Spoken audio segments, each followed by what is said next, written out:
Heute zeige ich euch richtig einfaches Gebäck, was ganz schnell geht, obwohl es mit Hefewasser ist. Zweierlei Füllungen und zwar leckere Käsestangen. Hallo, hier ist Emma Magians.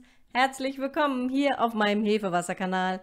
Heute heißt es wieder Hefewasser für alle, alles was dein Gebäck begehrt. Ich habe jetzt hier 500 Gramm Mehl in meiner Schüssel und gebe dazu etwas Salz.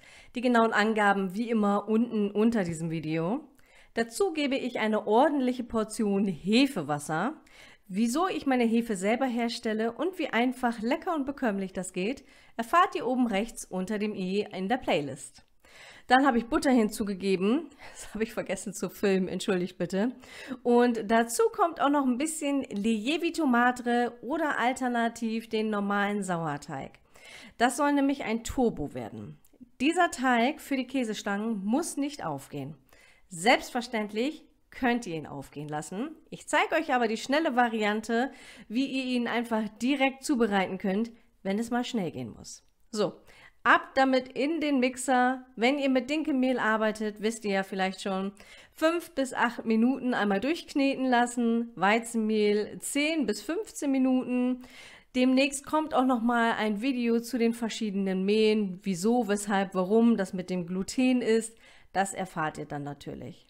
So, und während der Teig kurz ruhen darf, habe ich hier ein bisschen weiche Butter und gebe ein bisschen Honig hinzu. Und das ist wirklich so eine ganz pfiffige Note. Ihr könnt das variieren. So circa 30 Gramm habe ich jetzt genommen. Ihr könnt ein bisschen weniger natürlich nehmen. Vielleicht so einen Esslöffel, aber es sorgt wirklich für so eine ganz pfiffige Note. Dann ordentlich Knoblauch und hier nochmal Pulbiber. Alternativ könnt ihr natürlich Chili nehmen. Und jetzt müsst ihr euch überlegen, ihr könnt jetzt ein bisschen Salz hinzugeben. Ich habe das ein bisschen später gemacht, dann über die fertigen Käsestangen. Und zwar habe ich jetzt Fleur de Sel genommen. Ihr könnt auch grobes Meersalz verwenden. Das hat nochmal so einen richtigen Pfiff. Nun gut, gehen wir mit dem Teig weiter. Ihr braucht auf jeden Fall einmal eine bemehlte Arbeitsfläche. Den Teig hatte ich jetzt schon halbiert. Denn ich zeige euch einmal die Füllung mit den Frühlingszwiebeln und einmal mit Käse und Speck. Und das ist richtig lecker. Und ich bin schon sehr gespannt, wie es euch gelingen und schmecken wird, was ihr davon haltet. Schreibt es mir in jedem Fall in die Kommentare. Wenn ihr wollt, könnt ihr auch noch mal das posten auf Instagram und Facebook. Wie immer bin ich da zu finden unter Emma Magians bzw. Emma Backt. So, den Teig habe ich jetzt ein bisschen eckig ausgerollt und streiche das jetzt noch mal ein bisschen mit Butter ein. Das ist kein Muss, aber ich wollte das so Plunderteigmäßig machen, ohne einen wirklichen Plunderteig machen. Ihr könnt selbstverständlich das hier auch umändern, indem ihr tatsächlich einen richtigen Plunderteig macht, wie zum Beispiel bei meinen Franzbrötchen. Verlinke ich euch noch mal oben rechts. Ich wollte euch einfach mal so verschiedene Möglichkeiten zeigen. Ich habe auch noch was länger schon geplant, Croissants ohne Plunderteig. Da arbeite ich noch dran, also ihr dürft euch da wirklich überraschen lassen.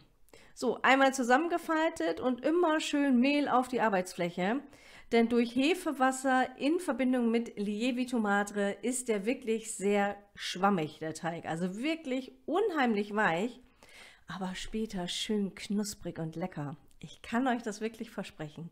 Ganz tolle Sache. So, und weil es so schön ist, ich streiche jetzt hier das Mehl ein bisschen ab, kommt noch ein bisschen Butter hinzu. Die war bei mir jetzt noch ein bisschen fest. Das ist aber nicht schlimm, wenn ihr das dann hinbekommen habt. Dann wieder zusammenklappen, ein bisschen Mehl auf die Arbeitsfläche und weiter geht's. Ich habe jetzt hier mein kleines Nudelholz verwendet. Selbstverständlich könnt ihr auch ein großes nehmen. Und für die Naschkatzen unter euch.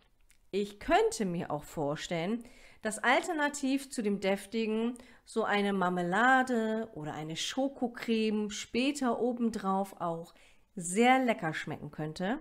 Und dann ist es vielleicht auch gar nicht verkehrt, dass kein extra Zucker im Teig ist, weil das sonst vielleicht auch einfach zu süß wird. Testet das mal aus. Ich werde das bestimmt demnächst mal machen. Ich habe ja zufällig so ein paar Schleckermäuler zu Hause. So, wieder zusammenfalten und wieder mit ordentlich Mehl hier ausrollen. Ihr seht oder könnt das vielleicht auch erkennen aufgrund der Fingerabdrücke auf dem Teig oder hier auch beim Ausrollen. Der ist wirklich unheimlich weich. Sollte er euch ein bisschen reißen, überhaupt nicht schlimm, das macht nichts. Warum? Seht ihr gleich noch später im Video. So, ja, das sieht doch gut aus. Ich freue mich schon übrigens riesig auf das Ergebnis von euch. Ich hatte das Foto schon mal in der Facebook-Gruppe gepostet und da konnten es einige gar nicht abwarten, endlich das Rezept und das Video dazu zu sehen. Deswegen freue ich mich umso mehr, dass ich es euch jetzt endlich zeige. Ich habe da noch ein paar andere Rezepte in petto und habe jetzt schon mal ein paar Videos exklusiv schon mal für die Mitglieder hochgeladen, weil ich wirklich so viele Videos habe und ich muss da irgendwie auch Platz schaffen und lade die dann schon mal für die hoch. Und wenn ihr exklusiv Videos schon vorab sehen wollt, guckt mal in den Mitgliedsbereich, da habe ich jetzt auch schon was für euch gepostet in dem Community-Tab, Unity-Tab. Mensch, so ein schwieriges Wort. Aber das ist wirklich mit diesen Anglizismen mittlerweile, ne? Also ich versuche die ja schon zurückzuhalten, aber wir bleiben davon nicht verschont. Die Sprache ändert sich. So, jetzt ist der Teig nochmal ordentlich ausgerollt und meine Honigkräuterpaste verstreiche ich jetzt hier. Und die könnt ihr übrigens ganz wunderbar variieren. Statt Chiliflocken könnt ihr auch tatsächlich vielleicht ein bisschen Petersilie hinzugeben. Ihr könnt das mit Kräuter der Saison würzen. Und hier kommen jetzt aber meine Frühlingszwiebeln. Die verteile ich jetzt hier drauf einmal. Und auch hier könntet ihr zum Beispiel normale Zwiebeln verwenden. So das, was ihr gerade da habt. Aber ich finde das mit den Frühlingszwiebeln richtig pfiffig. Die haben nochmal so einen schönen Knack. Echt klasse. So, und wenn die aufgebraucht sind und gut verteilt, habe ich hier mein Fleur de Sel. Das war ein Geschenk von meinem Ehegatten. Das verstreiche ich jetzt hier einmal großzügig. Ihr könnt auch normales Salz nehmen und drüber geben oder vielleicht auch grobes Meersalz, wie ich vorhin schon gesagt habe. Aber das solltet ihr tatsächlich. Tut ihr das nämlich nicht, dann finde ich, sind die ein bisschen fade. So, dann Käse. Geschmacksträger, der darf natürlich auch nicht fehlen. Schön drüber geben. Das ist so lecker. Also wir gucken ja immer, dass wir alles ein bisschen ausgewogen essen hier bei uns zu Hause. Es gibt jetzt nicht ständig irgendwie Pizza oder Pide oder ähnliches, sondern immer so ein bisschen abwechslungsreich. Und das ist wirklich das A und O für eine gute Ernährung und für das Selbermachen zu Hause, finde ich. Manchmal gibt es viel mit Weißmehl, dann wieder mehr mit Vollkorn und Körner. So hat man wirklich eine schöne Mischung. Wie ist das bei euch zu Hause? Was isst ihr wirklich am liebsten und was liebt eure Familie? Schreibt es mir doch gerne mal unten in die Kommentare. Das würde mich wirklich mal sehr interessieren. Ich habe jetzt hier meinen Pizzaschneider. Ihr könnt das auch mit der Teigkarte machen oder mit einem stumpferen Messer, damit ihr euch die Arbeitsplätze nicht kaputt macht.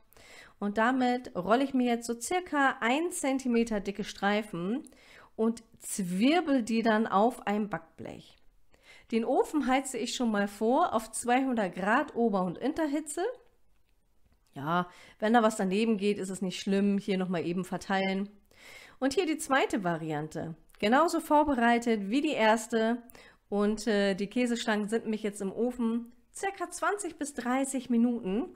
Ihr könntet sie auch noch mal ein bisschen mit Ei bestreichen, dann habt ihr noch mal so ein bisschen eine braunere Farbe. Aber das ist kein Muss. So, und hier habe ich Speck, deswegen habe ich das Salz weggelassen. Das müsst ihr selber entscheiden. Wenn der Speck nicht so salzig ist, könnt ihr noch ein bisschen was dazugeben. Wir haben ihn weggelassen, aber wir hatten auch noch verschiedene Kräuterdips mit dazu. Deswegen probiert das wirklich mal aus, was euch am liebsten schmeckt. Ihr kennt ja eure Liebsten und auch euren eigenen Geschmack am besten. Probiert es aus und schreibt es mir unbedingt in die Kommentare.